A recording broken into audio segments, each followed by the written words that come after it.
yang perlu kita pahami, padahal yang mengatakan ini di dalam kitab tafsir disebutkan adalah 70 orang pilihan Nabi Musa yang diajak oleh Nabi Musa untuk bermunajat.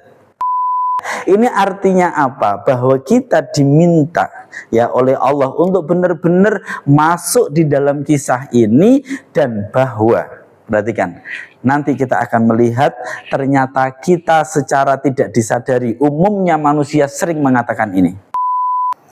Assalamualaikum warahmatullahi wabarakatuh. Alhamdulillah, berjumpa kembali dengan saya Muhammad Wahyudi di channel Ngaji Fuadi.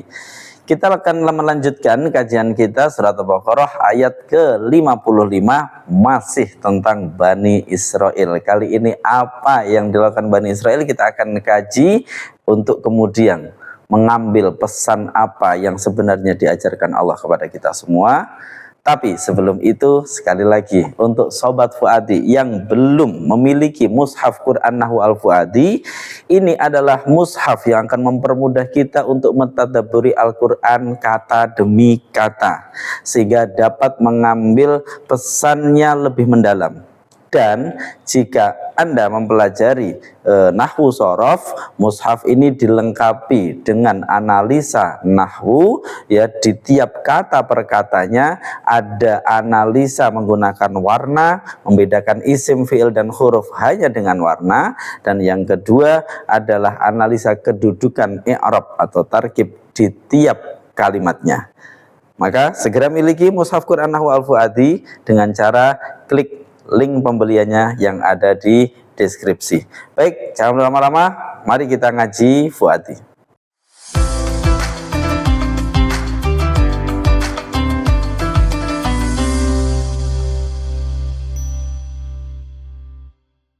A'udzu billahi minasyaitonir rajim. Bismillahirrahmanirrahim. Wa idz qultum ya Musa lan nu'mina laka hatta narallaha jahratan fa akhadhatkumus sa'iqatu wa antum tanzurun. Wa idz qultum, mohon maaf, ini ada kurang tepat sedikit, harusnya warna merah ini tidak ada, jadi harusnya ini langsung bacanya. Baik, mohon maaf. Wa idz qultum, dan ingatlah ketika berkata siapa kalian, ya. Wa idz qultum bacanya langsung, ini merahnya ini seharusnya tidak ada, seharusnya kecil seperti ini. Wa idz qultum, dan ingatlah ketika berkata siapa kalian, ya Musa, wahai Musa, lan nu'mina, tidak akan beriman siapa kami laka padamu, hatta naro, sampai melihat siapa kami, Allah, pada Allah, jahrotan, dengan jelas, dengan langsung atau dengan jelas. Fa akhadat, maka menyambar kum pada kalian apa, as-sa'iqatu, petir, wa antum, dalam keadaan bahwa kalian adalah tangzuruna, menyaksikan siapa kalian. Kita ulangi cara membaca menggunakan metode Fuadi kata demi kata. Wa idz qultum, dan ingatlah ketika berkata siapa kalian, maksudnya kalian di sini Bani Israel. Ya Musa, wahai Musa, lan nu'mina, tidak akan beriman siapa kami laka padamu, hatta naro, sampai melihat siapa kami, Allah, pada Allah, jahrotan, dengan jelas, dengan langsung. Fa akhadat, maka menyambar kum pada kalian apa, as-sa'iqatu, petir, wa antum, dalam keadaan bahwa kalian adalah tangzuruna, menyaksikannya siapa kalian. Kita terjemah. Dan ingatlah ketika kalian berkata, wahai Musa, kami tidak akan beriman padamu sampai kami melihat Allah dengan jelas atau dengan langsung.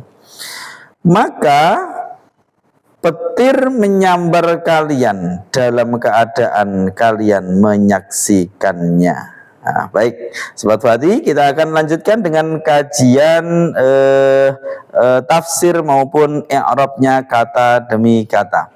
Oleh karena itu, ikuti lanjutan kisah tentang Bani Israel.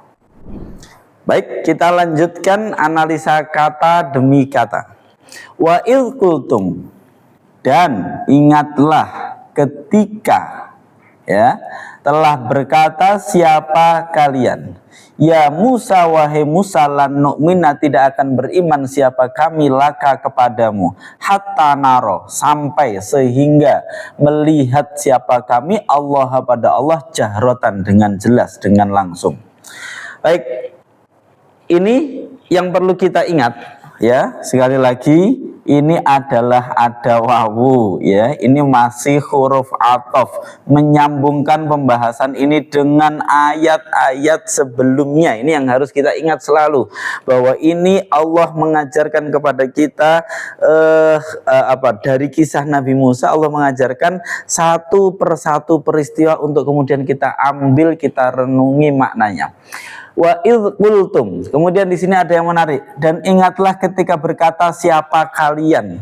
Di sini ada yang menarik, padahal di sini yang dimaksud adalah tentu Bani Israel ya.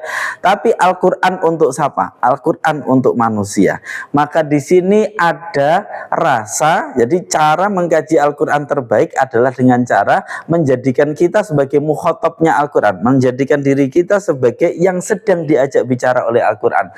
Meskipun di sini sebenarnya khitabnya kepada Bani Israel, tapi kita harus bisa merasa bahwa kita, kalian ini ya termasuk kita. Itu kira-kira begitu. Meskipun dalam konteks kisah ini menceritakan tentang Bani Israel ya. Dan ingatlah ketika kalian berkata. Bagaimana perkataannya? Ini perkataannya mulai ya, perkataannya wahai Musa ya. Di sini sudah ada hal yang buruk sekali. Apa itu? Mereka tidak memanggil Nabiullah Musa alaihissalam dengan panggilan yang penuh hormat. Mereka mengatakan ya Musa, wahai Musa. Makanya umat Rasulullah Sallallahu Alaihi Wasallam, kita umat Nabi Muhammad, itu dilarang oleh Allah untuk memanggil langsung namanya, tapi disuruh manggil ya Rasulullah. Ya, tidak memanggil langsung, istilah bahasa Jawanya jangkar, tidak menggunakan sopan santun, tidak ya wahai utusan Allah, tapi langsung ya Muhammad misalkan, ya itu nggak boleh. Tapi di sini mereka melakukan itu, ya Musa, mereka tidak hormat kepada nabinya. Lan nu'mina, tidak akan beriman. Nanti kita bahas terkait dengan penggunaan lan di sini ya. Kami tidak akan beriman laka kepadamu hatta narallaha jahratan, sampai kami melihat Allah secara langsung.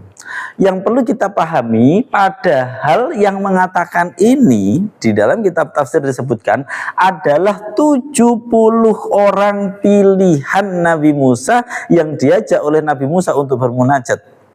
Jadi Nabi Musa diberikan janji oleh Allah untuk bermunajat selama 40 hari. Nabi Musa memilih 70 orang. Lah yang mengatakan ini tuh 70 orang pilihan.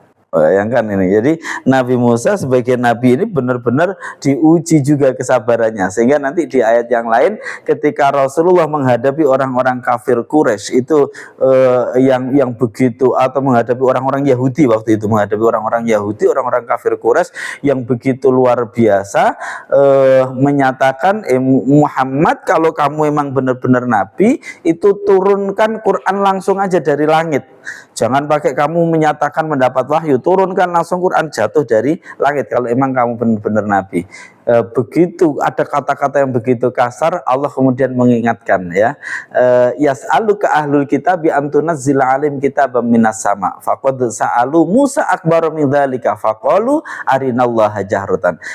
Muhammad, Allah seakan-akan menyatakan Muhammad, kalau orang-orang ahli kitab memintamu sekedar menurunkan Quran dari langit, itu tidak seberapa. Dulu Bani Israel meminta yang lebih besar dari itu, yaitu tunjukkan kepada kami Allah secara langsung. Lah ini tentu hal yang sangat tidak patut ya, hal yang sangat tidak patut. Mengapa? Karena Allah sudah memberikan ayat-ayatnya. Dan mengapa? Terkait dengan melihat Allah secara langsung mungkin atau tidak. Nah, ini yang akan termasuk kita kaji. Baik, Sobat Fuadi, kita akan mengkaji kata demi kata sekarang menggunakan i'rab. Jika ingin mengetahui penafsiran lebih dalamnya, ikuti terlebih dahulu kajian i'rabnya.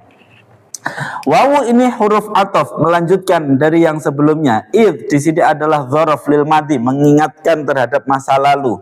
Ini adalah dzaraf, berarti i'rabnya dia adalah nasab. Nasabnya tapi dia hanya dalam mahal karena dia mabni.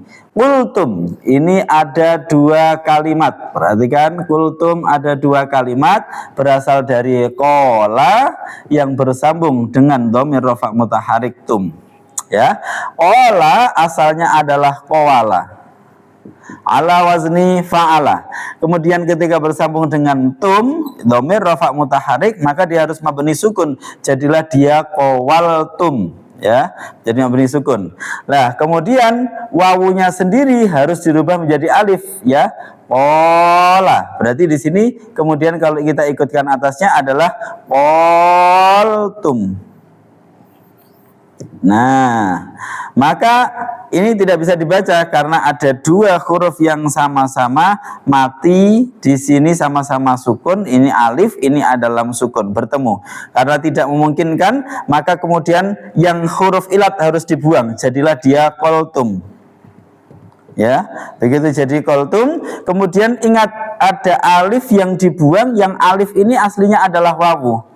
Maka untuk mengingat bahwa alif ini aslinya adalah wawu, bahwa ini adalah dari bab fa'ala yaf'ulu qawala yaqulu, maka untuk mengenang wawu yang dibuang, alif ini bukan ya aslinya tapi wawu, maka di sini kemudian diharokati dhammah untuk mengenang, untuk mengingatkan bahwa alif yang dibuang di tengahnya ini adalah alif yang aslinya wawu, kultum.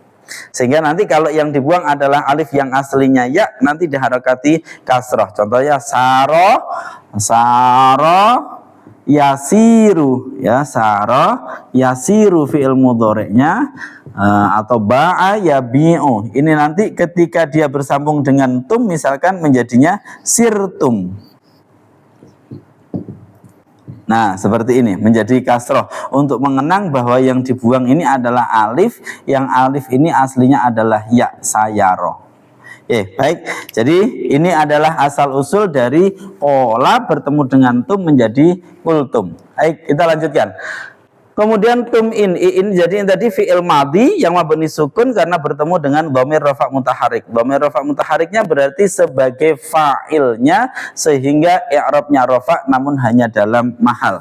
Baik, selesai. Di sini yang tadi saya ingatkan, di sini fa'ilnya tum, kalian. Ya, padahal dalam konteks ini yang dibicarakan adalah Bani Israel.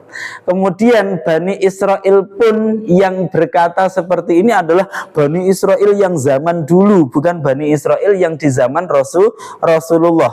Tapi pun begitu Al-Quran mengatakan wa il kultum, ingat ketika kalian mengatakan, padahal kalian ini siapa? Bani Israel yang dulu. Nah, ini artinya apa? Bahwa kita diminta ya oleh Allah untuk benar-benar masuk di dalam kisah ini, dan bahwa, perhatikan, nanti kita akan melihat ternyata kita secara tidak disadari, umumnya manusia sering mengatakan ini. Ya, nanti kita akan lihat. Kita lanjutkan.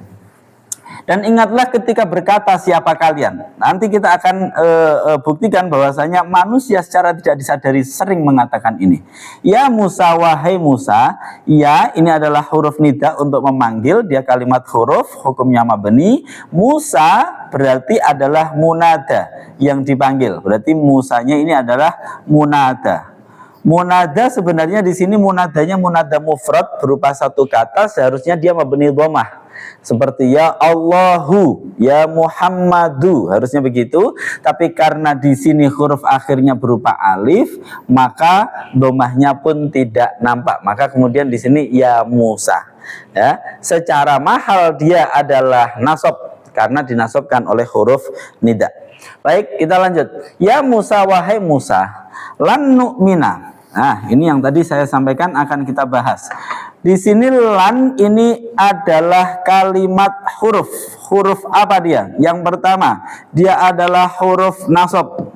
Berarti kalimat setelahnya i'rabnya harus nasab. Ya, nanti nu'mina di sini ini adalah kalimat fi'il, fi'ilnya fi'il mudhari'. Fi'il mudhari' itu hukumnya mu'rab. kategorinya dia adalah sahihul akhir, ya, sahihul akhir, kedudukannya adalah kemasukan amil nasib berupa apa di sini tadi? Berupa lan. Karena kemasukan amil nasib maka i'rabnya harus nasab. Tanda nasab untuk sahihul akhir adalah dengan fathah. Maka mudhari'nya di sini kemasukan amil nasib berupa an ini tadi, ya. Ini tadi adalah pengaruhnya. Baik, kemudian yang kedua, lan itu adalah huruf mustakbal, ya, huruf istiqbal, huruf lil istiqbal, lil istiqbal, harful istiqbal.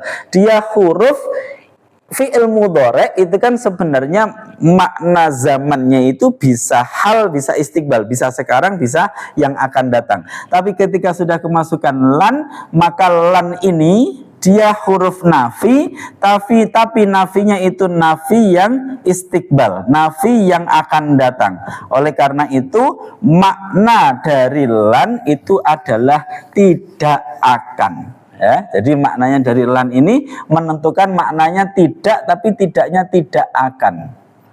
Tidak akan beriman. Jadi bukan dulu tapi nanti. Kami tidak akan beriman. Mulai sekarang sampai nanti, ya, tidak akan beriman. Ini lan.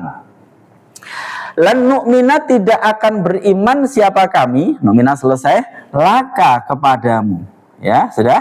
Laka susunan jar majrur, ya, sudah. Kita langsung ini susunan jar majrur keterangan biasa. Hatta naro. Di sini ada hatta, ya. Ingat hatta naro. Hatta itu adalah sebenarnya dia adalah huruf jar. Ya, ini saya sampaikan terlebih dahulu. Hatta biar tidak bingung. Semoga kalau untuk yang mudah, sebenarnya hatta ini tinggal katakan saja dia adalah amil nasib.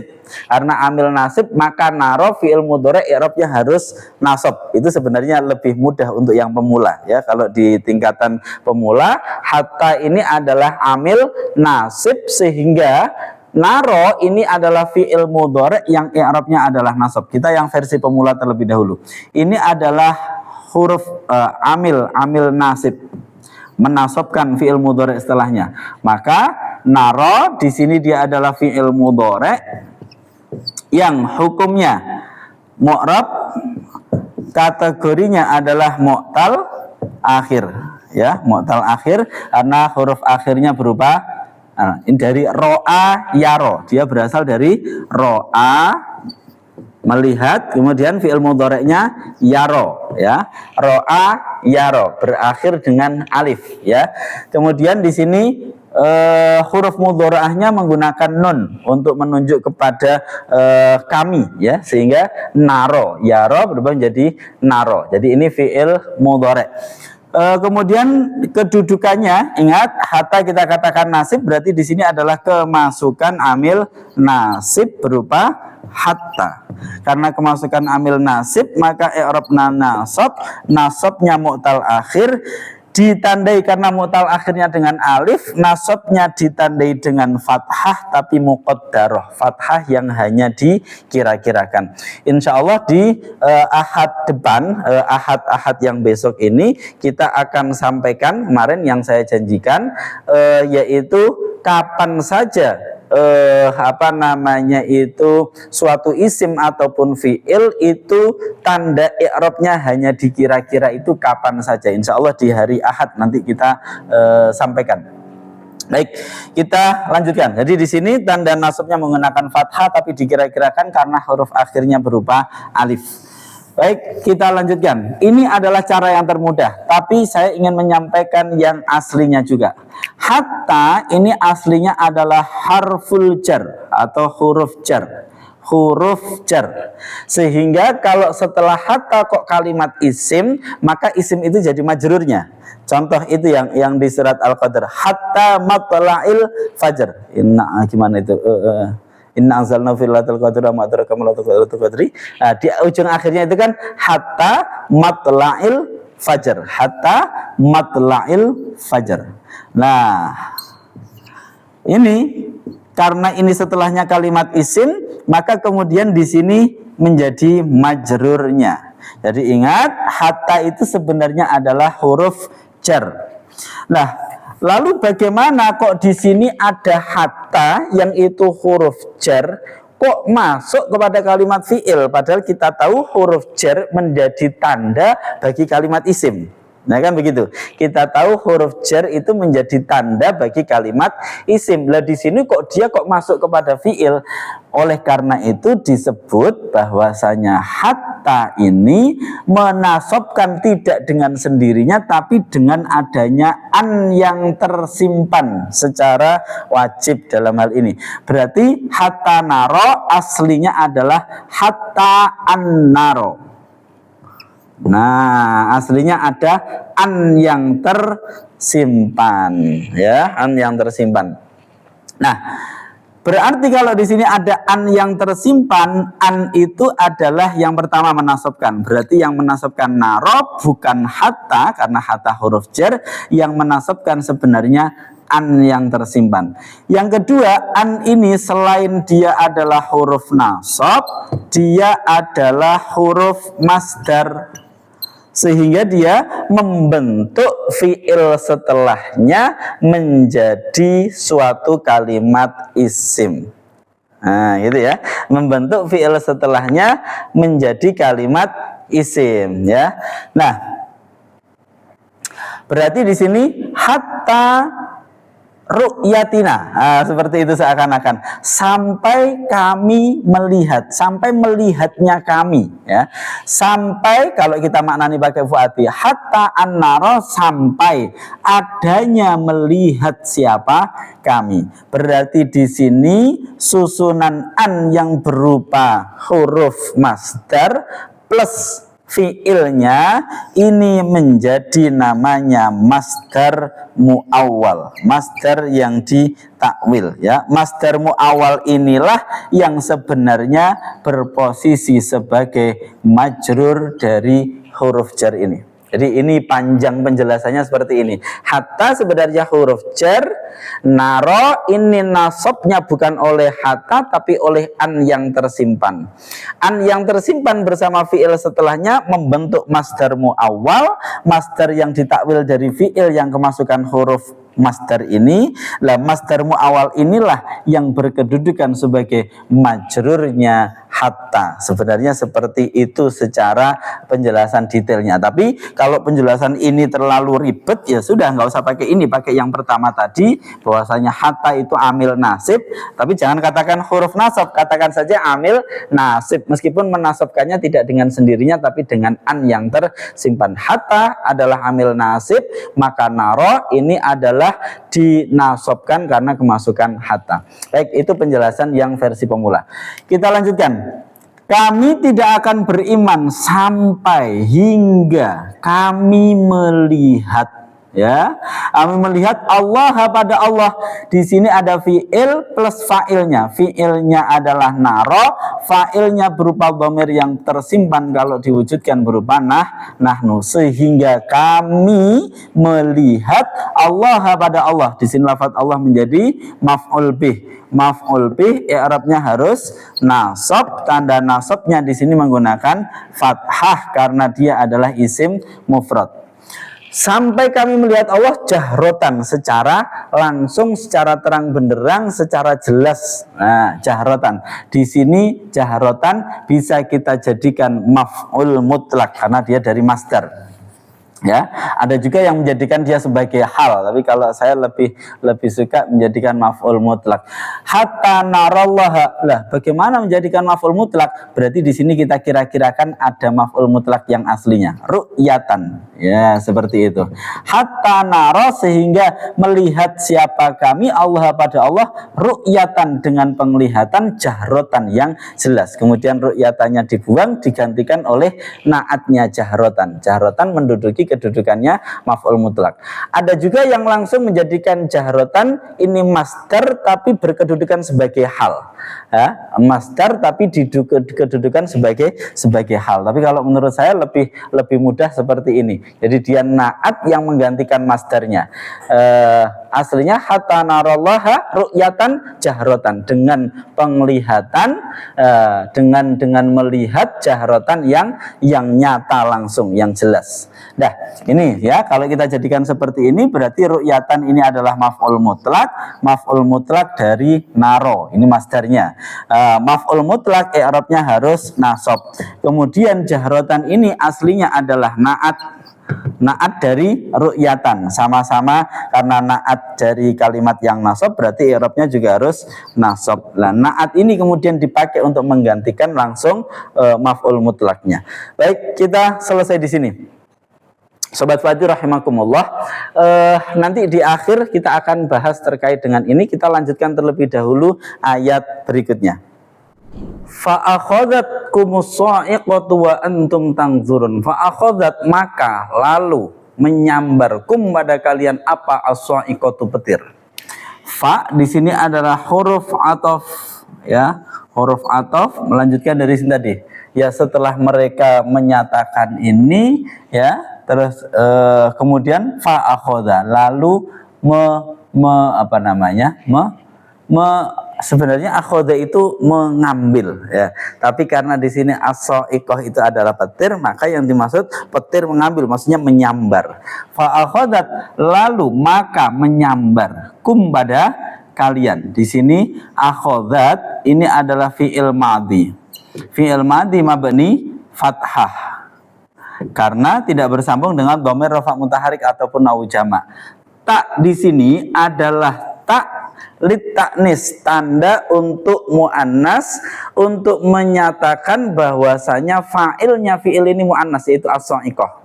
Jadi fi'il harus dimuannaskan ketika fa'ilnya berupa muannas. Jadi di sini fa'akhadatkumus sha'iqah, karena fa'ilnya muannas maka fi'ilnya dimuannaskan, fa'akhadat. Kum di sini sebagai maf'ulnya. Aka menyambar kalian, apa yang menyambar? As-sha'iqatu, petir. Nah, wa antum dalam keadaan, wawunya wawu hal, wawunya huruf hal. Antum tangzurun di sini adalah mubtada. Tangzurun ini adalah fi'il mudhari', ya, ini fi'il mudhari', hukumnya adalah mu'rab, kategorinya adalah af'alul khamsah. Kemudian kedudukannya apa? Sepi atau tidak kemasukan amil nasib maupun jazim, maka i'rabnya rafa. Rafa'nya af'alul khamsah ditandai dengan tetapnya nun. Nunnya ini adalah nun tanda rafa. Fi'il butuh pada fa'il. Fa'ilnya mana? Wawu. Nah, fi'il dan fa'ilnya ini adalah sebagai jumlah yang berkedudukan sebagai khobarnya mubtada ini. Wa antum dalam keadaan bahwa kalian adalah tangzuruna, menyaksikan siapa kalian. Baik, di sini kita langsung masuk kepada makna. Tadi mereka menyatakan, ya, Bani Israel menyatakan, ingatlah ketika kamu, oleh Allah disuruh ingatlah ketika kalian menyatakan, berkata, hei Musa, kami tidak akan beriman kepadamu sampai sehingga kami melihat Allah secara langsung. Oh, tidak lama kemudian, segera, menggunakan fa, segera setelah mereka mengatakan itu langsung petir halilintar menyambar mereka, dar, mereka kemudian mati dalam keadaan mereka tersadar oleh itu, ya. Wa antum tangzurun, kalian menyaksikan sendiri kematian kalian oleh hal itu. Ini akan kita lanjutkan di ayat berikutnya, di ayat ke-56. Tapi sebelumnya di ayat ini kita ambil terlebih dahulu apa yang sebenarnya bisa kita ambil pesannya. Kita perhatikan di sini, bahwasanya seharusnya cukup bagi manusia ketika Allah memberikan kemukjizatan pada para rasulnya. Pada waktu itu Bani Israel sudah diselamatkan dari Fir'aun dengan cara yang sangat heboh, yaitu dibelah lautan oleh Allah. Kemudian setelah itu mereka mereka setelah itu nanti mendapatkan manna dan salwa. Mereka setelah itu mendapatkan banyak sekali. Nabi Musa memberikan kemukjizatan, termasuk Nabi Musa memukul ketika mereka butuh air, dipukul dengan tongkat itu batu keluar dan lain sebagainya. masa dengan ayat yang sebegitu banyak kok kalian tidak mau mengakui Tuhan? Ini kan saking sombongnya. Saking sombongnya, mau iman nunggu kemudian melihat Tuhan secara langsung. Nah, ini saking kesombongan. Nah, kesombongan itulah yang kemudian oleh Allah kemudian mereka disambar oleh petir. Nah, dalam konteks kita bagaimana? Manusia diberi oleh Allah akal. Saya ambil contoh. Ketika misalkan ada orang hidup, ya, kemudian dia mati. Misalkan ada orang hidup kemudian dia mati. Setelah mati jelang 1 jam dia hidup lagi. Apakah kita takjub kepada orang yang mati 1 jam atau mati 1 hari hidup lagi? Kita takjub tidak? Tentu kita akan tuh, wah kemarin ada kejadian luar biasa, itu ada orang sudah mati kemudian hidup lagi. Nah, itu kita pasti mengatakan seperti itu. Tapi sebenarnya ada hal yang menarik. Kenapa dengan kejadian seperti itu kita kemudian takjub, sementara ketika ada bayi yang setiap hari lahir, kenapa kita tidak takjub? Padahal sebenarnya lebih mengherankan mana? Bayi sebelumnya tidak ada menjadi ada. Sementara orang itu tadi dari hidup mati 1 hari kemudian hidup lagi. Seharusnya kan yang lebih menghebohkan itu bayi yang awalnya tidak ada kemudian menjadi ada. Belum lagi kalau kita melihat tanaman, ya, biji setiap hari kita makan nasi. Nasi kita ini kalau kita ambil, ya itu berasal dari 1 biji padi yang berkembang.